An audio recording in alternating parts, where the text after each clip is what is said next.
जय जगजीव जोनि वेयाणो जगगुरु जगानंदो जगनाहो जगबंधो जय जगप्रियामहो भय। जय सुयाण बभो तीर्थयारणम पश्चिमो जय जय गुरुलोगाणम जय महत्वा महादेव। वंदे महायसं महाभागं महावीरं महामुनिं अमर नरराय मह्यं चरमतितयरन्निमसते सर्वारिष्टप्रणाशाय सर्वाभीष्टार्थदाय सर्वलब्धिनिधानाय श्री गौतम स्वामिने नमः। श्री सुधर्म स्वामिने नमः। अज्ञानतिमिरान्धनं ज्ञानाञ्जनशलाकया नेत्रमुन्मीलितं येन तस्मै श्री गुरवे नमः। सत्यानंद सभी, थैंक यू सो मच। सभी का जैन डाइट और आयुर्वेद के 27वें सेशन में बहुत बहुत स्वागत है। सभी को सादर जय जिनेंद्र। आयुर्वेद में भोजन के संबंध में बहुत कुछ लिखा है जिसे हम पढ़ रहे हैं और जान रहे हैं पिछले कई सप्ताहों से। भोजन के संबंध में लिखा है कि किस सप्ताह क्या खाना चाहिए, किस स्थिति क्या खाना चाहिए, या किस सप्ताह क्या नहीं खाना चाहिए, किस तिथि को क्या नहीं खाना चाहिए, किस महीने में क्या भोजन करना चाहिए, क्या सही है क्या नहीं, जिसकी हम वृहद चर्चा पिछले कुछ क्लासेस से कर रहे हैं। एक्चुअली इन सब के पीछे मनोवैज्ञानिक वैज्ञानिक कारण है, क्योंकि प्रत्येक सप्ताह, तिथि या महीने में मौसम में बदलाव होता है। इस बदलाव को समझकर ही खाना पीना जरूरी है। मौसम के अनुकूल अगर हम भोजन करते हैं या खाते पीते हैं तो हम बीमार नहीं पड़ेंगे, चिकित्सक वैद्य के पास जाना नहीं पड़ेगा। आयुर्वेद में कौन से महीने में क्या खाएं और क्या नहीं खाएं, इसके लिए नियम बनाए गए हैं, जिसकी विस्तृत जानकारी हमें लास्ट क्लास में बहुत हमारे हिंदी कैलेंडर के अनुसार मारा साहब जी ने दी है। So to begin today's class, I would respectfully invite Sabji to take over. Sabji. हाँ जी, जरूर।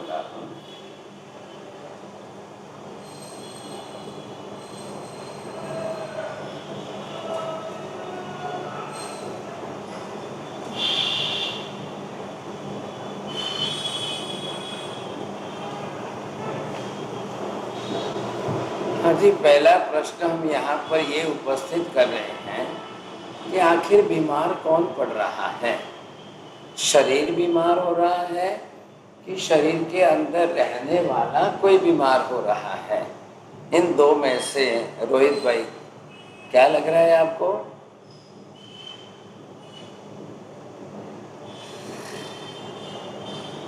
बोलिए स्मिता जी। शरीर बीमार पड़ रहा है, शरीर बीमार पड़ रहा है। चलिए स्मिता जी, आपको क्या लग रहा है? इस शरीर बीमार पड़ा है साहब जी।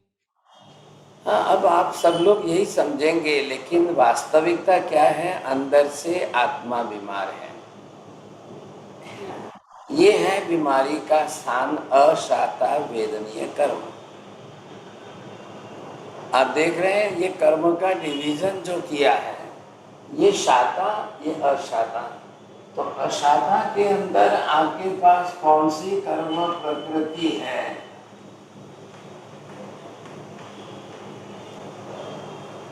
जब ये अशाता वेदनीय के अंदर कर्म उदय में आने की प्रकृतियां हैं, ये इंडिविजुअल जो है अलग अलग आप देखेंगे ये प्रकृतियां हैं। अब इसमें से पर्टिकुलर किस कर्म की प्रकृति का उदय हुआ और उस हिसाब से इच्छाएं हुई। इच्छा होने के बाद उसको उसी प्रकार के पदार्थ खाने की इच्छा हुई, उसी में उसको रस है, रुचि है, स्वाद है, वृत्ति है, इच्छा है, प्रबल इच्छा है। अगर माँ घर में बना भी रही है, अच्छे से अच्छा बनाएगी, लेकिन फिर भी बेटे को होटल में ही जा कर के खाना है, नहीं मम्मी वही खाता है, नहीं वही चाहिए, नहीं वही खाना है, वही चाहिए। अब क्या होगा फिर? अगर उस समय उसकी कर्म प्रकृति वैसे उदय में है, देश से, क्षेत्र से, काल से, भाव से जो भी प्रतिकूल है वही उसको इच्छा हो रही है सर। ये कहां से आया? तो इसके लिए जो बताया गया है ये है मोहनीय कर्म। अब मोहनीय कर्म इच्छा को जगाता है सर। इच्छा बनाने का काम, इच्छा जगाने का काम किसका है? मोहनीय कर्म का है। और ये कौन सा है? अंतराय कर्म। अब जैसे मोहनीय ने जो इच्छा बनाई तो उसको रोकने का काम अंतराय कर्म। अब आपका मोहनीय कर्म ज्यादा है कि अंतराय कर्म ज्यादा है? तो मोहनीय कर्म तो इच्छा बनाता जाएगा, इच्छा बनाता जाएगा, जगाता जाएगा। मोहनीय कर्म का मतलब क्या है? अविवेकी। उसको देश से, क्षेत्र से, काल से, भाव से किसी से मतलब नहीं है। वो अपना विवेक, विवेक क्या है? ज्ञान है। वो अपना ज्ञान जो है एक बार रो करके, दबा करके, उल्टे ज्ञान से, अविवेक से काम करेगा। माँ बाप कहेंगे बेटा ये पसंद कर, इनको इसके साथ शादी कर, कुटुंब समाज सब दृष्टि से भविष्य अच्छा है। बेटा कहेगा नहीं सर, नहीं मुझे पसंद नहीं है। माँ कहेगी मैंने ये बादाम पिस्ता की बर्फी बनाई है। वो बेटा वो कहेगा कि नहीं मैं होटल में जाकर के मिर्ची के भजिए खा के आऊंगा। अब क्या करना? अब माँ कह रही है कि तू मिर्ची के भजिए खाएगा और एसिडिटी बढ़ेगी, पूरी रात परेशान होगा। नहीं मैं होऊंगा तो होऊंगा, लेकिन इच्छा तो वही हुई है, खाना भी वही है।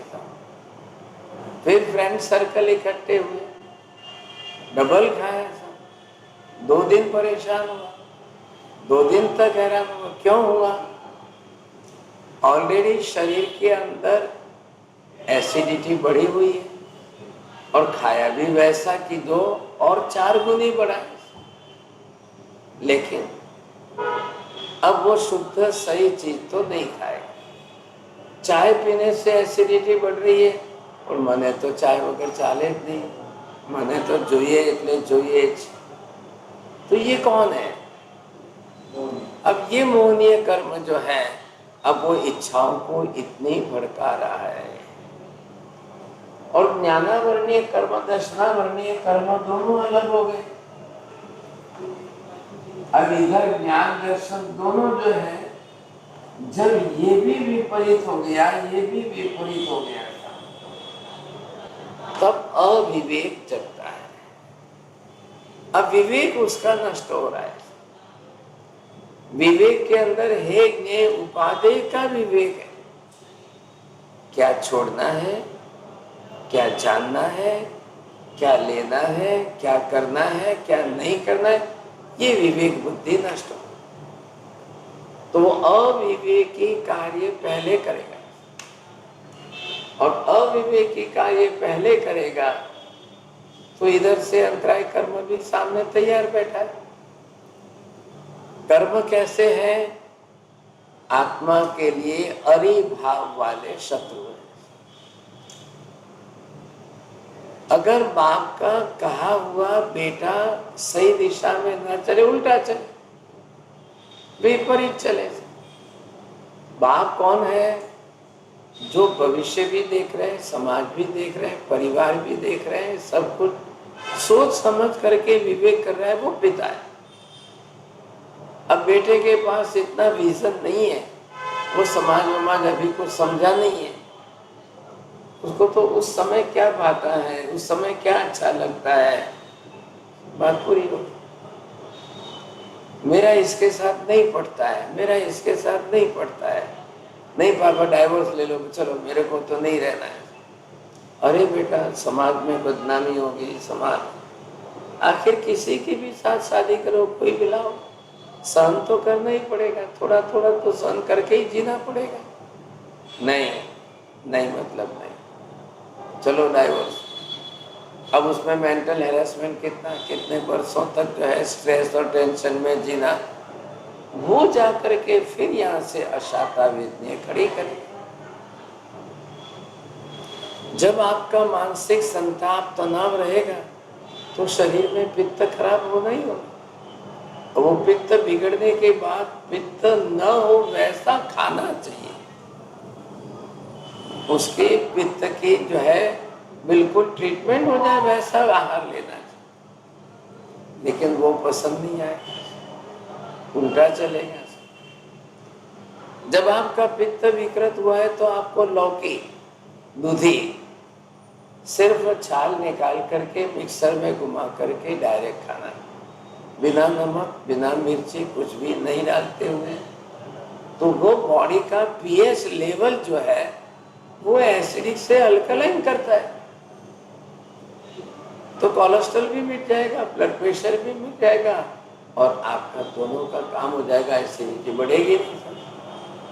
लेकिन ये मोहनीय कर्म बोलता है नहीं, मीठा वगैरह तो मोड़ा मत नहीं जाए, ऐसा तो गले नहीं उतरेगा, ये तो मेरे को बिल्कुल ही नहीं, ये तो ऐसा तो नहीं, ऐसा तो नहीं, अब क्या करना, तो वो बीमारी बढ़ाता रहेगा। नियम क्या बताया आपको, शरीर तो मात्र उस रिजल्ट को दिखाने वाला है, अंदर से बीमार कौन होता जा रहा है, आत्मा बीमार हो रही है।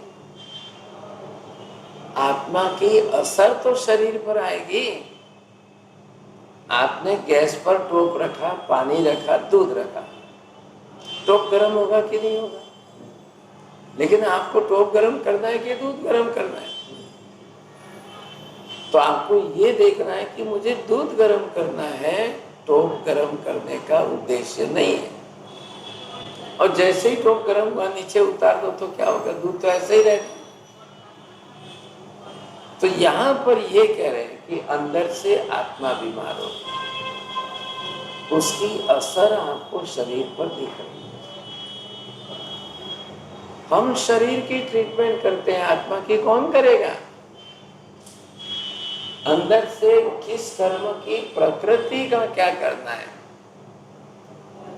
ये लेवल डिस्टर्ब हुआ तभी जाकर के शरीर में ब्लड प्रेशर, डायबिटीज, थायराइड ये सब बढ़ने लगे। अगर लेवल आपने नहीं बिगाड़ा होता, मेंटेन किया होता लेवल, कैसे करना है आपको, किडनी डिटॉक्सिफिकेशन प्रोसेस, रोज तुम्हारा घर में झाड़ू पोछा करो छो, तो वीक में एक बार तो किडनी का भी झाड़ू पोछा करिए। चलो वीक में एक बार नहीं तो मंथली एक तो बार करो। कौन कर रहा है, घर की मार्बल का, टाइल्स का ध्यान सबका है, किडनी का ध्यान किसका है, कोई ध्यान ही नहीं दे रहा है। अगर शरीर के अंदर किडनी को ओवर स्ट्रेन हो रहा है, ओवर बर्डन हो रहा है, आउट ऑफ कंट्रोल जा रहा है उसका काम, नहीं तो 2 किडनी है, रात दिन काम करती है। अब कब हमने किडनी का ध्यान रखा कि नहीं रखा। आपने सॉफ्ट ड्रिंक पिया, किडनी को नुकसान किया, आपने पेप्सी कोको कोला पिया, किडनी का नुकसान किया।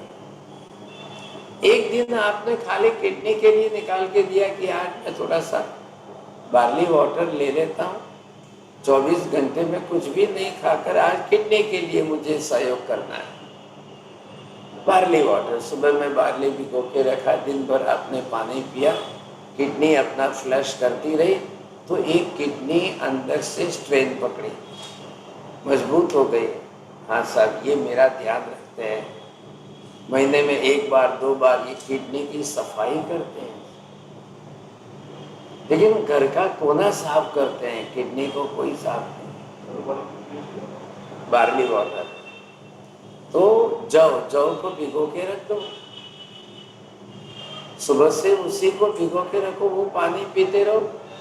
अब पूरे दिन बरोबर देखो आपका यूरिन कितना पीला था, कितने पीले में से कितना सफेद होता गया।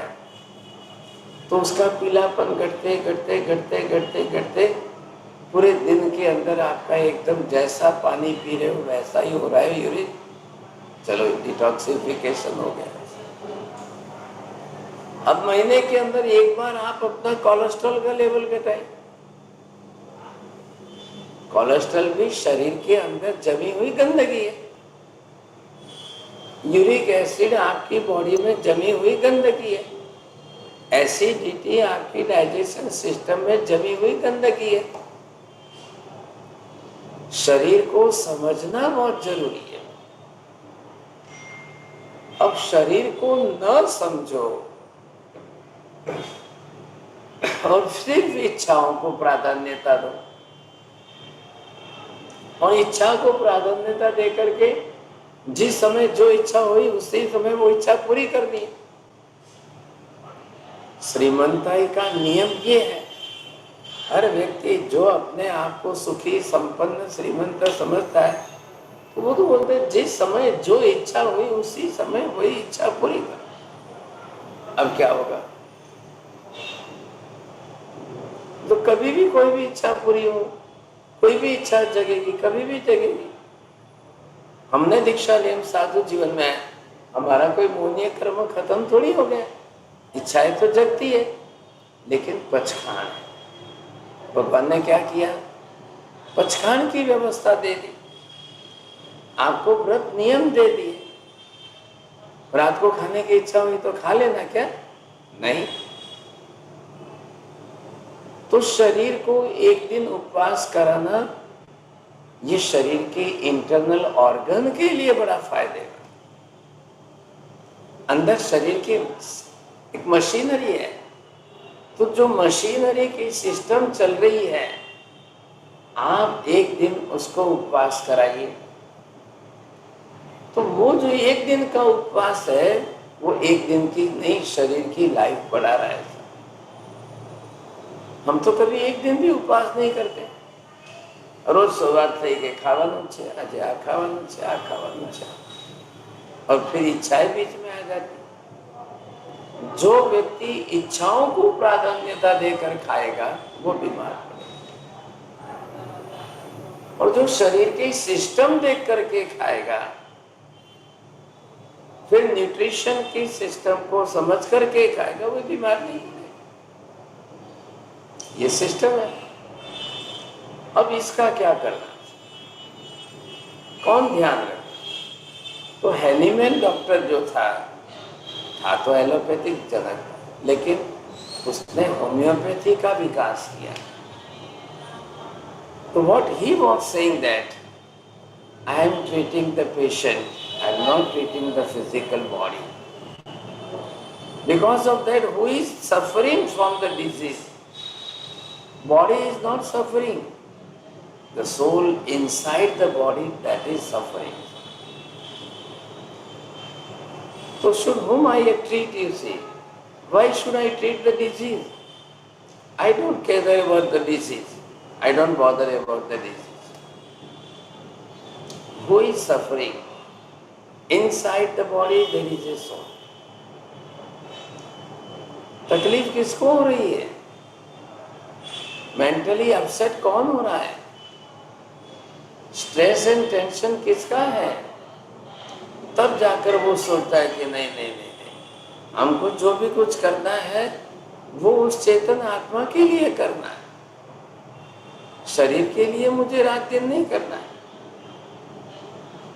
तो ऐसी स्थिति के अंदर वो बरोबर आत्मा का लक्ष्य रखता है। आप क्या समझते हो? ये तो क्लास जो है सिर्फ खाने पीने की क्लास है, इसमें महाराज आत्मा की और शरीर की और ऐसी अलग अलग बातें क्यों करते हैं? अरे भाई, खाता पीता कौन है? आत्मा ही तो खा पी रहा है, शरीर तो साधन है। तो आपको शरीर की चिंता नहीं है, शरीर का विचार नहीं करना चाहिए। शरीर का विचार करिए, शरीर की प्रकृति का विचार करिए, और शरीर की प्रकृति का विचार करके आहार की प्रकृति का विचार करिए। और फिर दोनों के बीच में तालमेल बैठा ये सब। अब हमको मालूम है कि ये हमारी जो है आत्मा के अंदर रही हुई अशाता वेदनीय की कर्म प्रकृति। इधर देखिए आप दोनों में अलग अलग है। ये आप देखेंगे तो ये शाखा की है,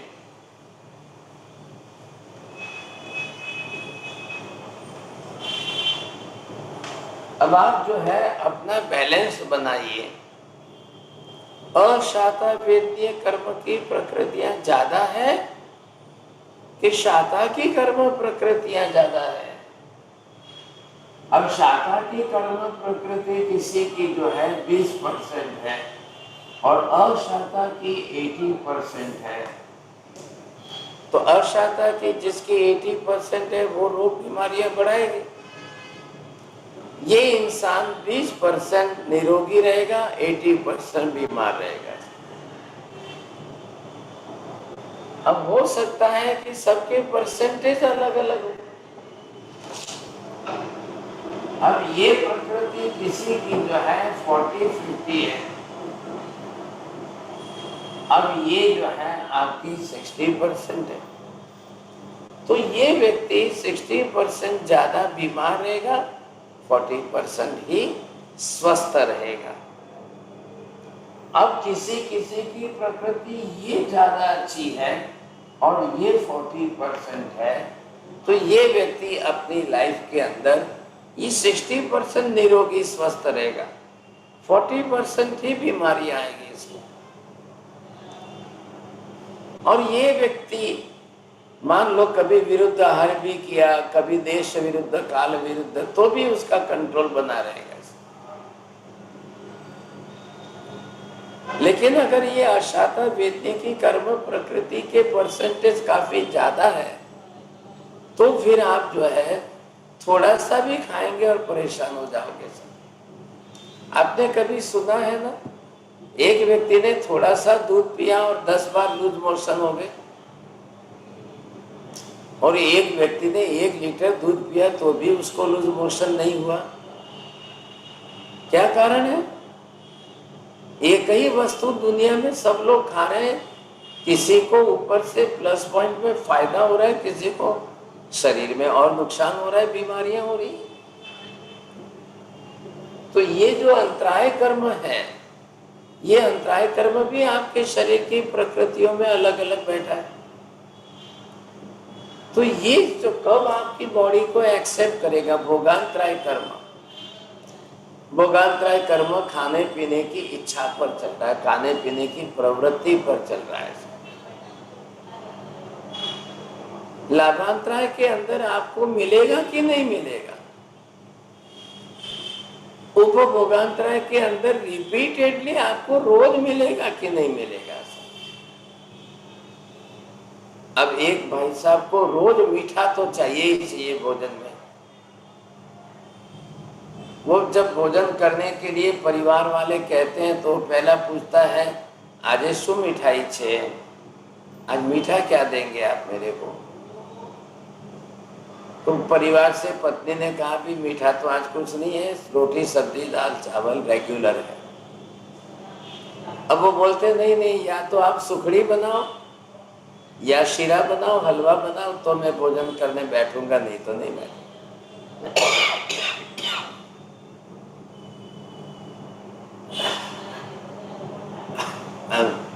ऐसी परिस्थिति के अंदर अब उनकी इच्छा, और घर के वड़ील है तो उनकी इच्छा के लिए कुछ ना कुछ तो मीठा बनाना पड़ता है, तब जाकर उनको कहना पड़ता है कि आइए भोजन करने बैठिए। अब वो पहले कुछ मीठा खाएंगे फिर भोजन करेंगे। अब ये अपनी आदत हो गई, तो बरोबर अपनी आदत से वो लाचार है। हम ये समझते जा रहे थे कि शरीर को षड रस भोजन, सब रस अगर शरीर को पूर्ण रूप से व्यवस्थित मिल रहे हैं तो फिर आपका शरीर बैलेंस में रहेगा। इसलिए कहा गया वर्ण भी देखिए, गंध भी देखिए, रस भी देखिए, स्पर्श भी देखिए। वर्ण गंध रस स्पर्श को जिसने बरोबर बैलेंस में बनाया है, बैलेंस बैठाया है, बरोबर चलेगा तो बरोबर वो सुख निरोगी स्वस्थ काया से जीवन जी सकेगा। अब ये रोज का बैलेंस कैसे बनाना था? तो वर्ण गंध रस स्पर्श के अंदर चारों आइटम, चारों वस्तु है। अब वर्ण में कलर भी आ गए, वर्ण में गंध में दोनों गंध आ गई, रस भी आ गए, स्पर्श भी आ गया। तो आप इसके अंदर अपना बैलेंस कैसे बनाते हो ये देखना है। अगर बैलेंस आप सही ढंग से बना पा रहे हो तो आपको अपना आहार अपनी तरह से निरोगिता, स्वस्थता के अंदर ले जाएगा।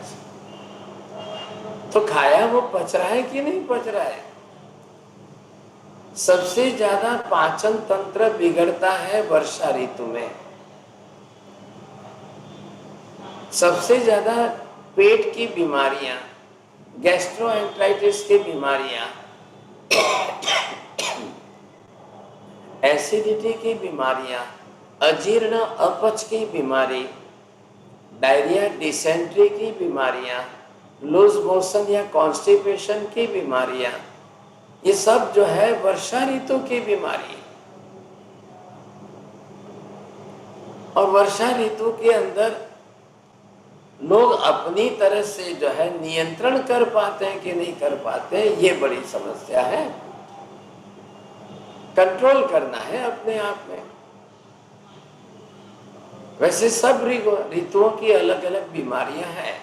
तो वर्षा ऋतु में वातज रोग ज्यादा रहेंगे, विंटर सीजन के अंदर कफज रोग ज्यादा रहेंगे, समर सीजन के अंदर पित्तज व्याधि ज्यादा रहेगी। अब प्रमाण के अंदर देखेंगे आप, रोगों के लिस्ट में सबसे ज्यादा वातज बीमारियां, वायु की बीमारियां 80-84 से लेकर 100 तक चली जाती है। पित्त की बीमारियां 60 में आएगी, कफ की बीमारियां 40 में आ जाएगी। लेकिन है तो सही ना, अगर इन्फेक्शन के कारण जो कफ की बीमारी बढ़ती जा रही है तो वर्षा ऋतु में वो ज्यादा चलेगी। अब इन्फेक्शन कई प्रकार के होते हैं। यूटीआई के अंदर यूरिनल इन्फेक्शन होता है, कई बार पेट के अंदर इन्फेक्शन होगा जिसको आप फूड पॉइजन भी कहते हो। इधर पाचन मंद हो गया, इधर इच्छाएं भड़क गई, इधर आपको ये खाना है, वो खाना है, ऐसा खाना है, वैसा खाना है। तो ये तकलीफें जब बढ़ जाएगी तो बीमारियां आएगी। शरीर अपनी तरह से बैलेंस बना के रखता है। शरीर 19-20 के अंदर कोई थोड़ा सा भी हो चेंजेस तो बड़ी बीमारी नहीं आती है, छोटी बीमारी में गाड़ी चल जाती है। लेकिन अब आप शरीर पर ज्यादा ही अत्याचार करोगे तो क्या होगा? चाय पीने वाले शरीर पर ज्यादा अत्याचार करते हैं। 1 बार, 2 बार, 3 बार, 4 बार, 5 बार, 6 बार ऐसे चाय पीने वाले एक्सपर्ट है। अब 1 बार की चाय भी शरीर को नुकसान कर रही है और आपको 4, 5, 6 बार पीनी है सब, तो और नुकसान होता जाएगा, नुकसान होता जाएगा। अब ये समझ नहीं है मुझे कौन सी वस्तु क्या नुकसान कर रही है, ये अभी तक मेरी समझ में नहीं आ रहा है। कोई भी रोग जब सामान्य लेवल पर होता है तब तक तो लोगों की समझ में नहीं आ रहा है। जिस किसी भी रोग की अति हो जाएगी तभी आपकी समझ में आएगा, अति हो जाएगी तब। अब अति किसको कहते हैं सर?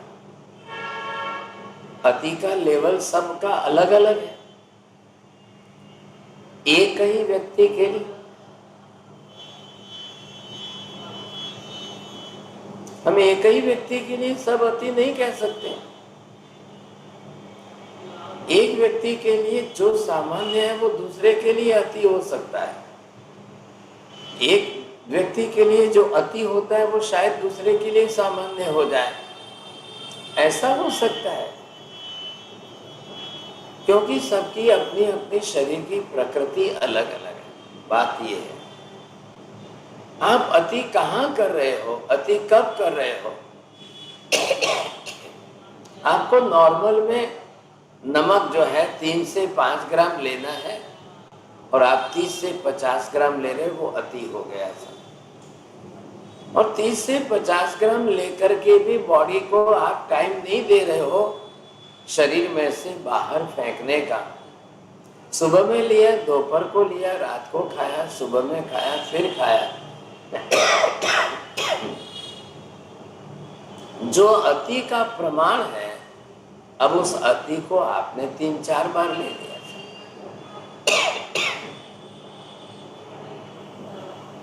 तो एक अति तो किसी एक बार की अति को कहते हैं, और दूसरा अति है रिपीटेडली बार बार अगर उस वस्तु को लिया जाए तो उसको अति कहते हैं।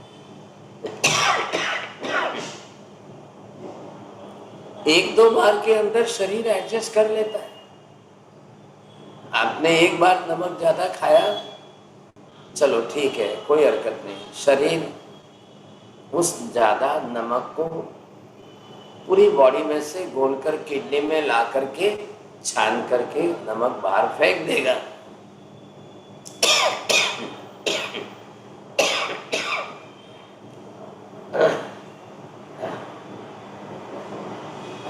लेकिन अगर उसको बार बार दिया जाए तो क्या होगा?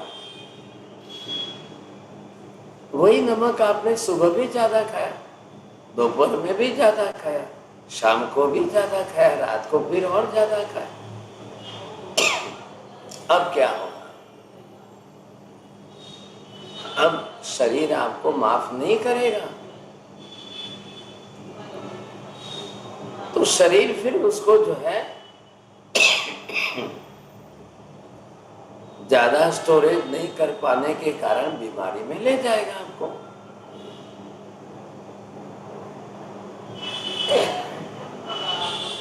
ऐसे ही कोई 1-2 बार खाने से ब्लड प्रेशर नहीं हो जाता है।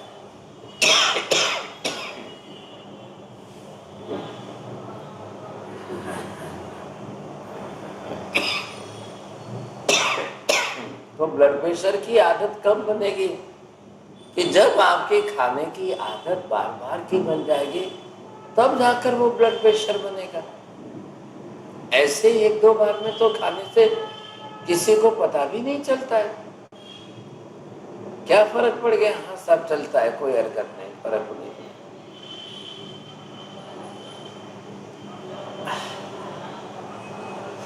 लेकिन शरीर अपने लक्षण जब बार बार दिखाएगा और वो बार बार के लक्षण जो है वो जब आपको परेशान करेंगे,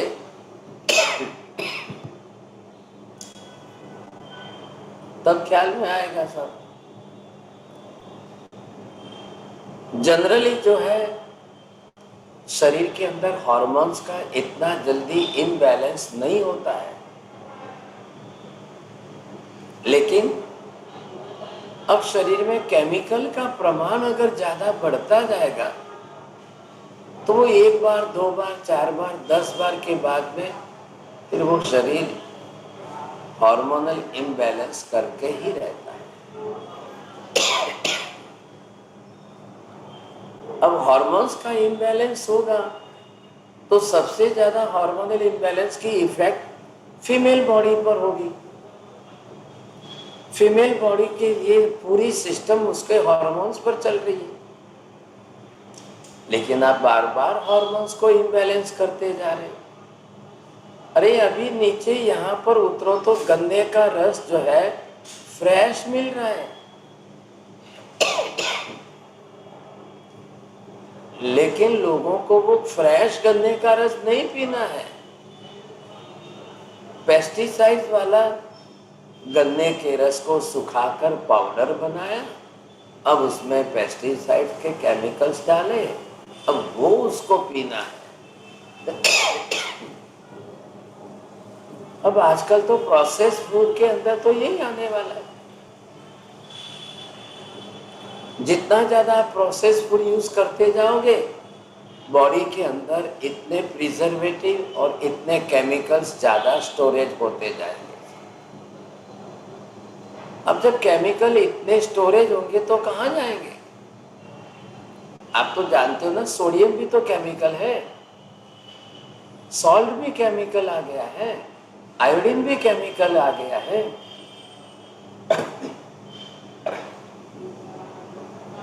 अब इतने प्रिजर्वेटिव आप यूज करेंगे वो सारे ही केमिकल बनते जा रहे। हमारा शरीर वनस्पति को एब्जॉर्ब करता है, केमिकल को ज्यादा एब्जॉर्ब करने की शरीर की क्षमता नहीं है। कोई केमिकल आ गया, अब वो शरीर में आवश्यक नहीं है, तो तुरंत दोनों किडनियां एक्टिव होकर के उसको बाहर फेंकने की कोशिश करेंगे।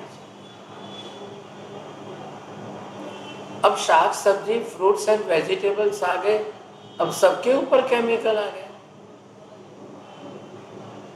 लोगों को सीजनल फ्रूट डायरेक्ट फ्रेश नहीं खाना है, 6 महीने पहले के स्टोरेज किए हुए खाना है।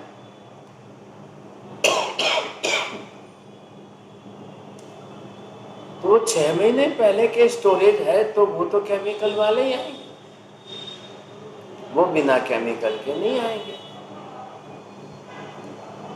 अगर हम ये आदत बनाते हैं, everything whatever it may be, we will take the fresh food, vegetables fresh, fruits fresh, dry fruits fresh। जिस समय जिसका जो समय होता है उसी समय उसको फ्रेश हमें ग्रहण करना चाहिए।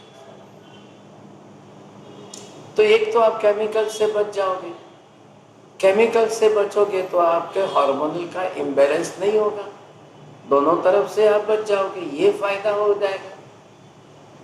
तो शरीर अननेसेसरी बॉडी में कचरा इकट्ठा नहीं करेगा।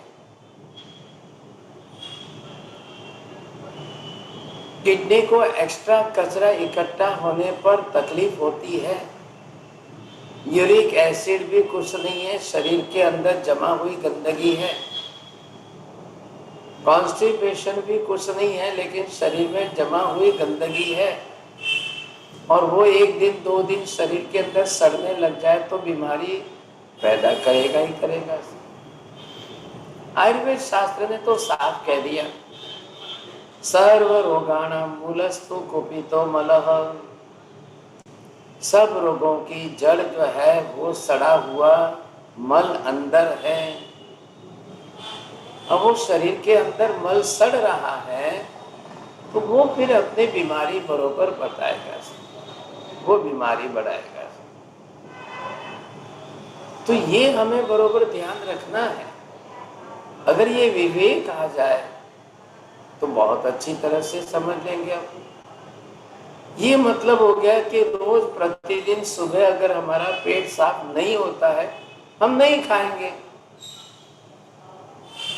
शरीर के नियम बनाइए ना, और शरीर के नियम बनाकर शरीर के हिसाब से चलिए। अब कई लोग ध्यान ही नहीं दे रहे, सुबह में उठते ही फ्रेश नहीं हुए, शरीर का शुद्धिकरण नहीं हुआ, मल मूत्र का विसर्जन नहीं हुआ, खाने बैठ जाएंगे हम। ये गलती नहीं करनी है। तो इसलिए शरीर का नियम बताया है कि पहले आप अपने शरीर का शुद्धिकरण करो। Your bowels and bladder should be empty, और फिर खाने को बैठिए। अब शरीर में देखो कहीं कफ जम रहा है, शरीर में देखो कहीं वायु जम रही है, शरीर में देखो कहीं पित्त जम रहा है। तो शरीर तो अपना सिम्टम्स बता देगा, शरीर बरोबर आपको सिग्नल देता है। लेकिन आपने अगर शरीर की बात नहीं मानी तो क्या होगा? फिर आप शरीर से उल्टे चलोगे, तब क्या होगा, एक ऐसा आयुर्वेद शास्त्र के नाम पर गलत नियम चालू हो गया है, सुबह नींद में से उठते पानी पी लो, नहीं ज्यादा पियो ज्यादा पियो। वो बोलते हैं हाइड्रोथेरापी, बोलते हैं 3 गिलास पी लो, 4 गिलास पी लो, जितना ज्यादा पीना है पी लो। अरे भाई ये किसने सिखाया? आयुर्वेद शास्त्र में ऐसा लिखा नहीं है, फिर भी लोगों को चलना है। अब आज क्या है कि कई पैथियां चल पड़ी है, जिसके मन में जो आए उसी को पैथी बना देते। ऑल्टरनेट थेरेपीज के अंदर सैकड़ों पैथियां। नहीं आप सुबह नींद में से उठते ही पहले पानी पियो, दूसरा काम बाद में करना है। अरे क्या पानी पियो, पहले ये नहीं होता है? आयुर्वेद शास्त्र ने ऐसा कहा भी नहीं है। नहीं वो मुंह बासी होता है तो वो सलाइवा बहुत इंपॉर्टेंट होती है। अरे भाई साहब, मुख शुद्धि, दंत शुद्धि, जिह्वा शुद्धि, ये सारी क्रियाएं बताई हैं आपको। और समय पर पहले उठ करके सुबह अपना यूरिन बाथरूम जाकर फ्रेश होना है। आप पेट को साफ सुथरी कर लो। जब आपके नवकाशी का पचखाड़ आए उसके बाद में देखो अब किसको पानी पीना है किसको नहीं पीना है। कफ प्रकृति वाला पिएगा तो और नुकसान होगा, पित्त प्रकृति वाले को फायदा हो सकेगा।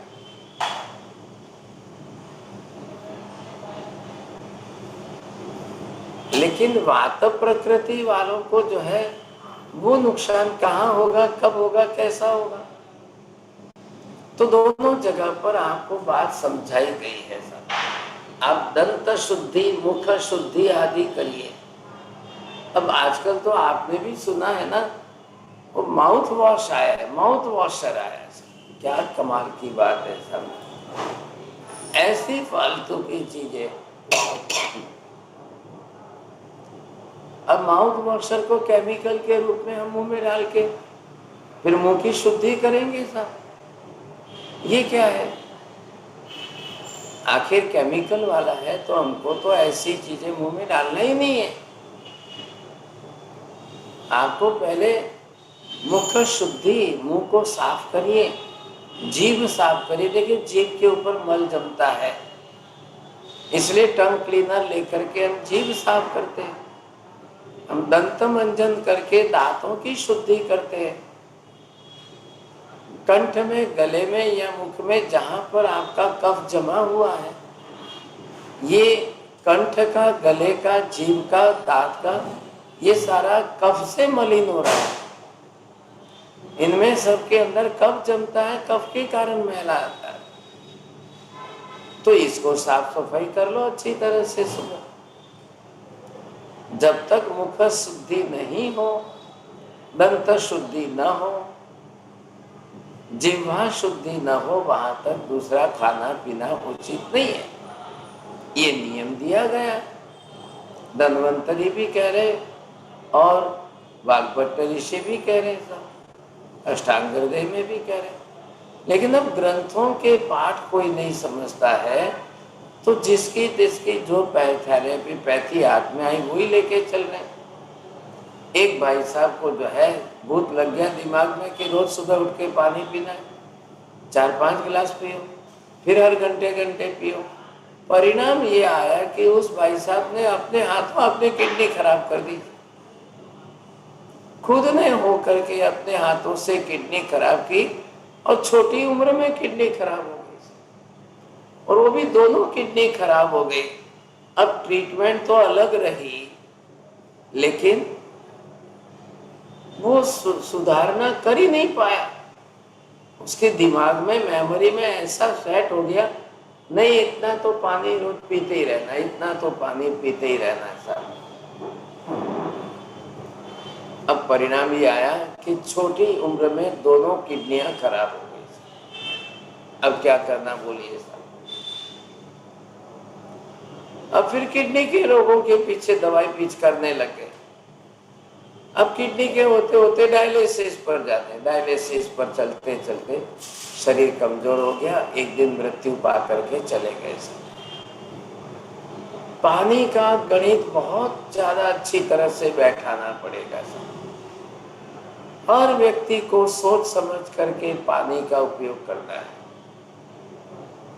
किसको कौन सी प्रकृति किसकी है और किस हिसाब से आप पानी का उपयोग करेंगे, कब करेंगे, कब नहीं करेंगे, कैसे करेंगे, कैसे नहीं करेंगे, कितना करेंगे, कितना नहीं करेंगे। ये मत सोचिए वाटर थेरेपी, हाइड्रोथेरेपी और कुछ भी करो और कितना भी पानी पियो सब नहीं। आप शरीर की क्षमता, किडनी की क्षमता, किडनी का कार्य क्षेत्र, किडनी की हेल्थ और किडनी का कार्य समझ करके ही पानी का उपयोग करोगे। अंधाधुंध नहीं करेंगे। अंधाधुंध किसी को भी नहीं करना है, नहीं तो नुकसान हो जाएगा। ये सब बातें बहुत काम की है। प्रत्येक व्यक्ति को पहले आयुर्वेदिक नियम बना लेने थे, शरीर के शारीरिक नियम बना लेने थे। अकेली मेंटल हैबिट से मत चलिए। नींद में से उठते सीधे जो है कोई भी नींद में से उठते ही अगर आपने चाय पीना शुरू किया, कॉफी पीना शुरू किया, तो आप शरीर का नुकसान बहुत ज्यादा करेंगे। शरीर का नुकसान बहुत ज्यादा हो जाएगा। तो ये गलती नहीं करना है किसी को। हाँ जी बोलिए साहब, मैं रुकूं यहाँ पर? कोई स्मिता जी क्वेश्चन आंसर हो तो पूछ लीजिए। थैंक यू साहब जी, थैंक यू सो मच। आप इतना कॉफ कर रहे हैं फिर भी आपने क्लास को कंटिन्यू रखा, thank you so much for this. मैं बस एक दो प्रश्न लूंगी, सीइंग दैट साहब ji is coughing so much, so I maximum 3 questions. So Shakun Jain जी अपना प्रश्न पूछिए। हाँ जी। मैम साहब जी, वो जौ का पानी आपने कैसे लेने के लिए बताया, थोड़ा चूक गया। हाँ जी, अगर आपको किडनी की तकलीफ है तो हाँ, लेना कैसे साहब जी? नहीं, अगर जरूर नहीं है तो क्यों लेना है? नहीं, समझने के लिए आपने क्या बताया लेने का तरीका। आपको जरूर नहीं है तो क्यों लेना है? नहीं तो लेना नहीं था, समझना है खाली कि आपने क्या बताया। समझना जरूरी नहीं है साहब, नहीं तो कल इसी पर चढ़ जाओगे फिर मेरा नाम। आप हमारे पिछले रिकॉर्डेड वीडियोस को आप प्लीज देखिए। जैन फाउंडेशन चैनल पे हमारे सारे रिकॉर्डेड वीडियोस हैं, आप उससे अपना रिवीजन कर सकते हैं। Anybody else has to ask any question? Sir ji मैं एक दो क्वेश्चन नहीं पूछना चाहती कि आम आदमी को औसतन कितना पानी पीना चाहिए? देखिए, आम आदमी का मतलब ये होता है कि आप किस प्रकृति के हो, पहले ये निर्णय कर लो। अगर आप कफ प्रकृति के हो तो और कम पानी पीजिए। अगर आप पित्त प्रकृति को हो तो जरूर ज्यादा पानी पीजिए।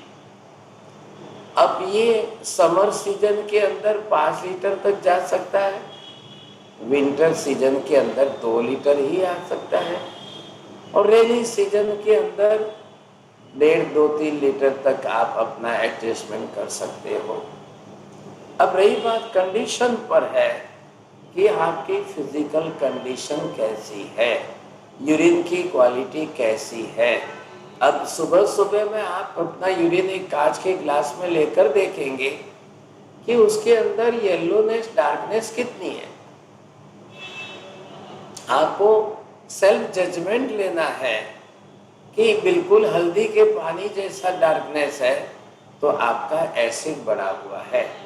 आपकी किडनी अंदर से एसिड को फिल्टर करके पानी में ज़्यादा बाहर फेंक रही है, तो आप किडनी को सपोर्ट करिए और पानी ज़्यादा पीजिए, ताकि आपका एक 3-4 गिलास पीने में ही यूरिन का क्लैरिटी ज़्यादा शुरू हो जाएगा। तो आपको सुबह से लेकर के दोपहर तक तो आते आते यूरिन क्लियर होने लग जाएगा। तो बहुत हो गया, 2-3 लीटर आपके लिए सफिशिएंट है। बात इतनी सी है। अब किडनी प्रॉब्लम हो, पेशाब की बीमारियां हो, रोग हो, तब जा करके आपको बार्ली वाटर कब यूज करना है या कब कौन सा पानी यूज करना है। नारियल के पानी से भी, कोकोनट वाटर से भी आपका काम हो सकता है। जौ आता है, आधी कटोरी जौ आपने बॉईल करके रख दिया, वही पानी दिन भर पिया, आपका डिटॉक्सिफिकेशन हो गया बरोबर। 1-2-3 दिन के अंदर तो काम हो जाता है और फिर उससे जो है आपका ब्लड प्रेशर नॉर्मल हो जाएगा, क्योंकि शरीर, दोनों किडनियां पानी के अंदर इतना यूरिन में सॉल्ट बाहर फेंक देगी, तो वैसे भी शरीर आपका ब्लड प्रेशर नॉर्मल बता देगा। बात इतनी सी है, बहुत अच्छी तरह से सोच समझ करके चले तो शरीर तो बहुत ही व्यवस्थित चलने वाला है। हम डिस्टर्ब कर देते हैं, सब बात ये है।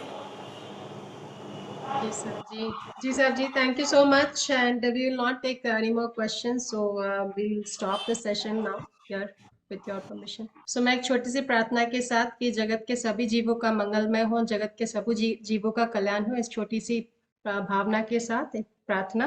अनुपरमाणु शिव बन जाओ, अक्खा विश्वनु मंगल थाओ, सर्वे जीवे मोक्षे जाओ, खामे मी सव्य जीवा खमंतु में, मित्ति में सब भूएसु, वेरन मंजन कीणई, सर्वथा सहो सुखी थाओ, पाप ना कोई आचरो, राग द्वेष थी मुक्त थईने, समता सहो समाचरो।